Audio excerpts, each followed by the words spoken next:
আলাইকুম প্রিয় দর্শক, অন্য মঞ্চের আলাপচারিতায় আপনাদের সকলকে আমন্ত্রণ জানাচ্ছি। এই আলোচনায় আমাদের সঙ্গে অতিথি হিসেবে আছেন। আজকে বাংলাদেশের যে বিষয়টি নিয়ে কথা বলতে চাই সেটি হলো যে ইলিশ ডিপ্লোমেসি। আপনারা দেখেছেন সাম্প্রতিক 1200 মেট্রিক টন ইলিশ রপ্তানির সিদ্ধান্ত নিয়েছে বাংলাদেশ সরকার। কোথায়? ভারতে। তো আপনারা একটা প্রবাদ শুনেছেন যে গরু মেরে জুতো দান। এই কথাটি যদি বোঝেন, দেখবেন বাংলাদেশে ইউনূস সরকার ক্ষমতা আসার পর ভারতের ভূখণ্ড দখল করে ফেলা, চোখে চোখ রেখে কথা বলা এবং ভারতের সাথে নানান রকমের শত্রুতা তৈরি করা, ভারতের প্রতিপক্ষ পাকিস্তানকে প্রতিদিন বাংলাদেশে দাওয়াত দিয়ে এনে এনে চা খাওয়ানো, নাস্তা খাওয়ানো, মৌলবাদী গোষ্ঠীকে আশকারা দিয়ে মাথায় তুলে বাংলাদেশের 1971 সালের মহান মুক্তিযুদ্ধের চেতনাকে ভুলুণ্ঠিত করা এবং ভারতের বিরুদ্ধে এমন কোনো বিষোদগান নেই যেটা ট্রেডিশনালি ধর্মান্ধ মৌলবাদীরা করে, সেটা ডক্টর ইউনূসের হাত ধরে তার স্যালাসামুন্ডারাই করছে। আর ইতিমধ্যে আবার ইলিশ ডিপ্লোমেসিরও চেষ্টা হচ্ছে। এর পিছনের কারণ আপনারা কি কেউ জানেন? ভারতের সাথে এখন একটি সমঝোতা করতে চাচ্ছেন ডক্টর ইউনূস। কেন সমঝোতা চাচ্ছেন? কারণ তিনি বুঝতে পেরেছেন তার পায়ের নিচে যে মাটি, সেই মাটি সরে গেছে। এখন তিনি শূন্যে দাঁড়িয়ে আছেন। বিএনপি বাংলাদেশের আওয়ামী লীগের পরে সবচেয়ে বড় রাজনৈতিক দল। সেই দলটি তার উপরে অনাস্থা প্রকাশ করেছে। তাদের কর্মে, কাজে, কথায় তারা বলে দিয়েছে যে ডক্টর ইউনূস নিরপেক্ষ নয়। তারপর জামায়াতে ইসলামীও আজকাল ইউনূসের বিরুদ্ধে কথা বলছে। জামায়াতে ইসলামীর কথা বলাটাকে আপনি সঠিক ধরতে নাও পারেন, কারণ জামায়াতে ইসলামী মানে হচ্ছে মুনাফেকের দল। তো এখন মুনাফেকেরা কি বলল আবার কি বলল না, এটার উপরে খুব বেশি কিছু আসে যায় না। কারণ আমি যে এত বড় একটা কথা বললাম যে জামায়াতে ইসলামী একটা মুনাফেকের দল, এটার তো একটা জাস্টিফিকেশন দরকার। এই জাস্টিফিকেশনটা কি হয় দেখেন, জামায়াতের রাজনীতি হচ্ছে আমরা ন্যায়ের পক্ষে, অন্যায়ের বিরুদ্ধে, আল্লাহর আইন চাই, সৎলোকের শাসন চাই এবং সেটা আমরা জালেমের বিপক্ষে এবং মজলুমের পক্ষে দাঁড়িয়ে সেটা প্রমাণ করতে চাই। তো দেখেন 1971 সালে বাংলাদেশ কিন্তু পাকিস্তান আক্রমণ করেনি। পাকিস্তানে একটা ইটা মারার সামর্থ্য বাংলাদেশের ছিল না বা বাংলাদেশ করেনি।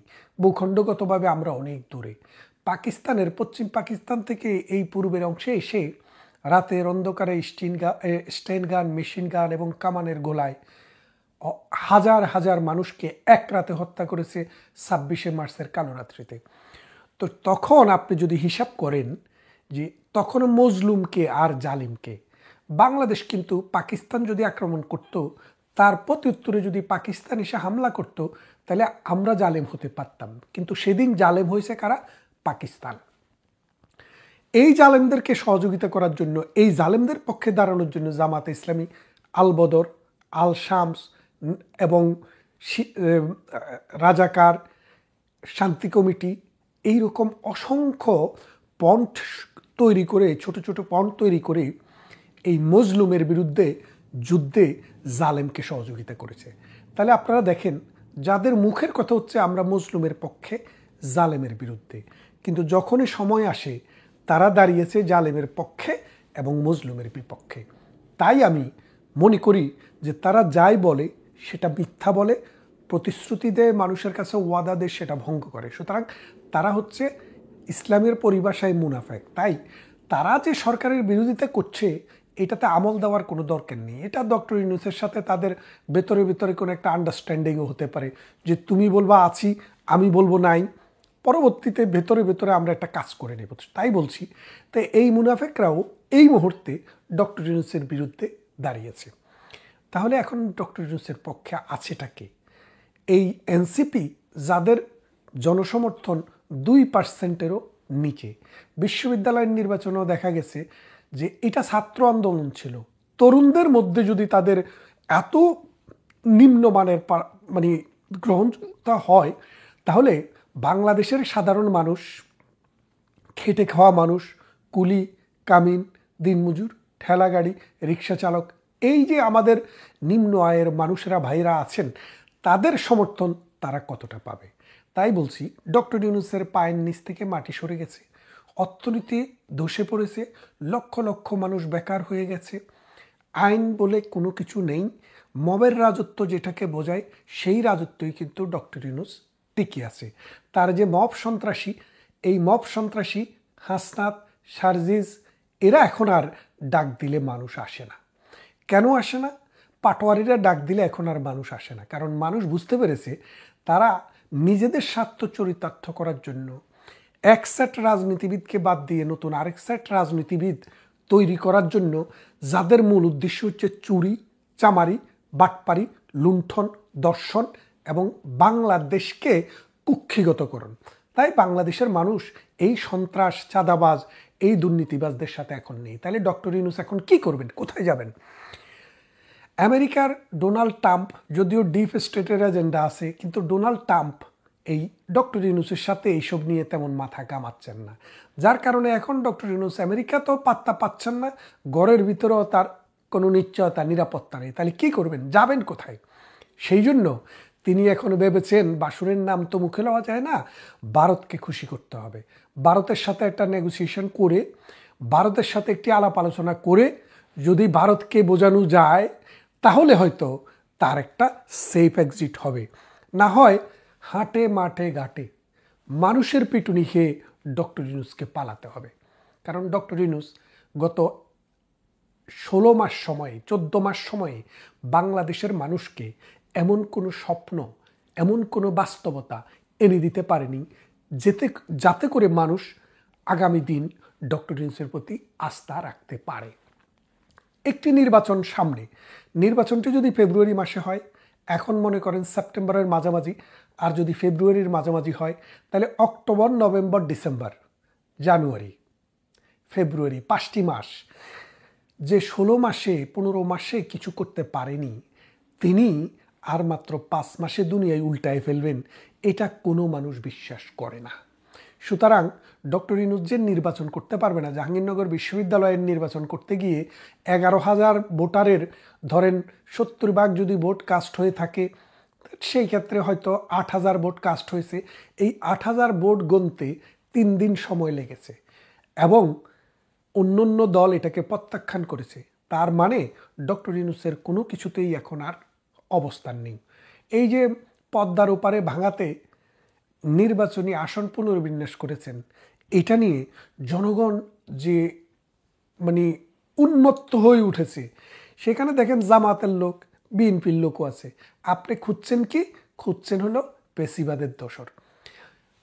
বাংলাদেশে না, দক্ষিণ পূর্ব এশিয়াতে যেই সব দেশ আছে, ডক্টর ইউনূসের চাইতে, ডক্টর ইউনূসের সরকারের চাইতে বড় পেশিবাদী সরকার আর কখনো কি কেউ দেখেছে? ডক্টর কলিমুল্লাহ ডক্টর ইউনূসের বিরুদ্ধে কথা বলেছে, তাকে জেলে নেওয়া হয়েছে। শহীদুল হক নামে একজন সচিব কথা বলতেন, তাকে জেলে নেওয়া হয়েছে। সাব্বির নামে একটা ছেলে খুব ভালো ভিডিও করতেন, তাকে জেলে নেওয়া হয়েছে। তারপর এইরকমভাবে যারা যারা ডক্টর ইউনূসের বিরোধী, তাদেরকে নানাভাবে শায়েস্তা করার চেষ্টা হচ্ছে। গোলাম মাওলা রনি আজকে একটা করে যদি সরকারের বিরুদ্ধে হয়, কালকে একটা আবার সরকারের পক্ষে করে, মানে সে ব্যালেন্স করার চেষ্টা করতেছে। তিনিও তো দান্দায় আছেন, মানে তারও তো একটা দান্দা থাকতে হবে, সব মানুষেরই থাকে, থাকাটা স্বাভাবিক, বেঁচে তো থাকতে হবে। ওই দান্দাটা উনি করছেন বাংলাদেশে বসে। আমরা নিরাপদে আছি দেশের বাইরে থাকার কারণে, কিন্তু তিনি যেখানে সংগ্রামটি করছেন সেটি একটু হার্ড গ্রাউন্ড। সুতরাং তিনি আজকে একটা বলেন, কালকে আরেকটা বলেন, মানে 180 ডিগ্রি ঘুরে যান। তো এইভাবে তিনি বেঁচে আছেন। মাসুদ কামালও কয়েকবার থ্রেটের মধ্যে পড়েছেন। বিএনপি নেতা, মুক্তিযোদ্ধা, আপনারা দেখেছেন তাকে, অ্যাডভোকেট ফজলুর রহমানকে কিভাবে হেনস্থা করা হয়েছে।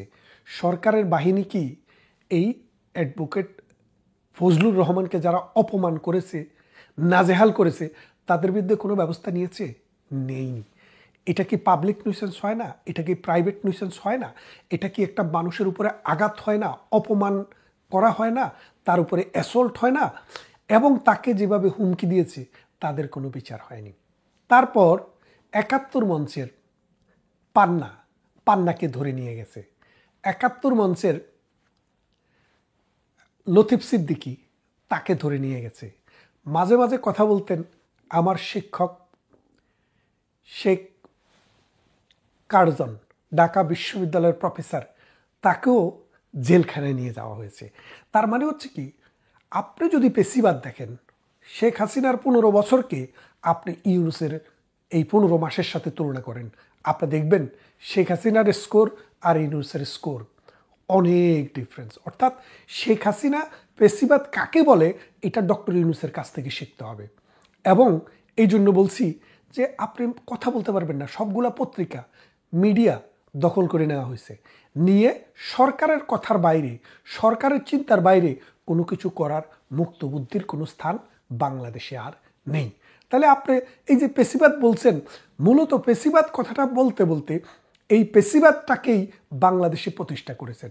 এখন ভারত তো আপনাকে রক্ষা করবে এটা আমি বিশ্বাস করি না। কেন করি না? আপনি যত ইলিশে দেন, আপনি যত গুড় খেজুরে পাঠান, ডক্টর ইউনূস আপনার চরিত্র, আপনার চিন্তা, আপনার মিশন তারা বুঝেছে।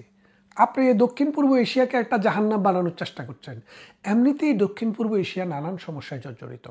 দক্ষিণ পূর্ব এশিয়া বলতে সার্ক অঞ্চলটাকে যদি আপনি বোঝেন, সেটা এক্সটেনশন হয়েছে মিয়ানমার এবং আফগানিস্তান নিয়ে। আফগানিস্তান জর্জরিত, পাকিস্তান গত 70-80 বছর থেকে তারা জর্জরিত, তারা কখনো নিজের পায়ে দাঁড়াতে পারেনি, দেউলিয়া হয়ে যাওয়ার কাছাকাছি একটা দেশ আফগানিস্তান, পাকিস্তান। তারপরে মিয়ানমার 40 বছর থেকে যুদ্ধাবস্থার মতো, গৃহযুদ্ধের মতো চলছেই। সাম্প্রতিক এই শান্তিপ্রিয় দেশ নেপাল, সেখানেও সহিংসতায় মানুষের জীবন ত্রাহি ত্রাহি অবস্থা। আর বাংলাদেশ, এটা তো একটা জ্বলন্ত অগ্নিকুণ্ড, জাহান্নাম বানিয়ে দিয়েছে ডক্টর ইউনূস। তাহলে এই দক্ষিণ পূর্ব এশিয়াতে আর কারা রইল? কিছুদিন আগে শ্রীলঙ্কাতেও অনেক ঝামেলা গেল, এখন তারা চেষ্টা করছে নিচে নেমে আসার, একটা স্বাভাবিক জীবনে আসার।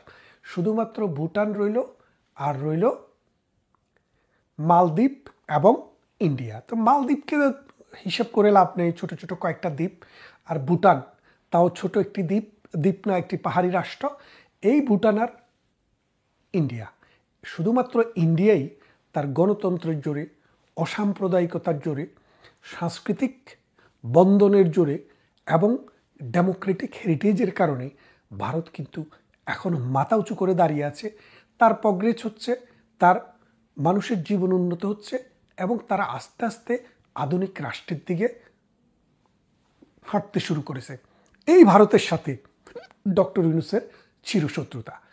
এখন ডক্টর ইউনূসের বাতি নিবু, তাই তিনি চেষ্টা করছেন যে ভারতের সাথে যদি এটা সমঝোতা করে ভিসাটা চালু করা যায়, মানুষকে দেখানো যায় যে আমরা তো ভারতের সাথে সম্পর্ক উন্নয়ন করেছি, আমরা এখন আর পাকিস্তান প্রেমী না। কারণ পাকিস্তান প্রেমী বলতে বলতে, পাকিস্তানের এই গান গাইতে গাইতে ডক্টর ইউনূসের এমন অবস্থা হয়েছে, এখন ডক্টর ইউনূস কি পাকিস্তানের প্রধানমন্ত্রী নাকি বাংলাদেশের প্রধানমন্ত্রী, অর্থাৎ পাকিস্তানের উপদেষ্টা নাকি বাংলাদেশের উপদেষ্টা, এটাই মানুষ ভুলে গেছে। তাই ডক্টর ইউনূস এখন তার চামড়া বাঁচানোর চেষ্টা করছেন। যতই চেষ্টা করেন, ডিসেম্বরের পরে আপনি আর থাকতে পারবেন না। বিএনপির সহযোগিতায়, সেনা সমর্থনে নতুন সরকার আসবে, যারা একটি ক্রেডিবল নির্বাচন এই দেশে করবে। আপনার পক্ষে নির্বাচন কেন? আপনার পক্ষে একটা ইউনিয়ন পরিষদের নির্বাচন করার যোগ্যতাও আপনার নেই, আপনি পারবেন না।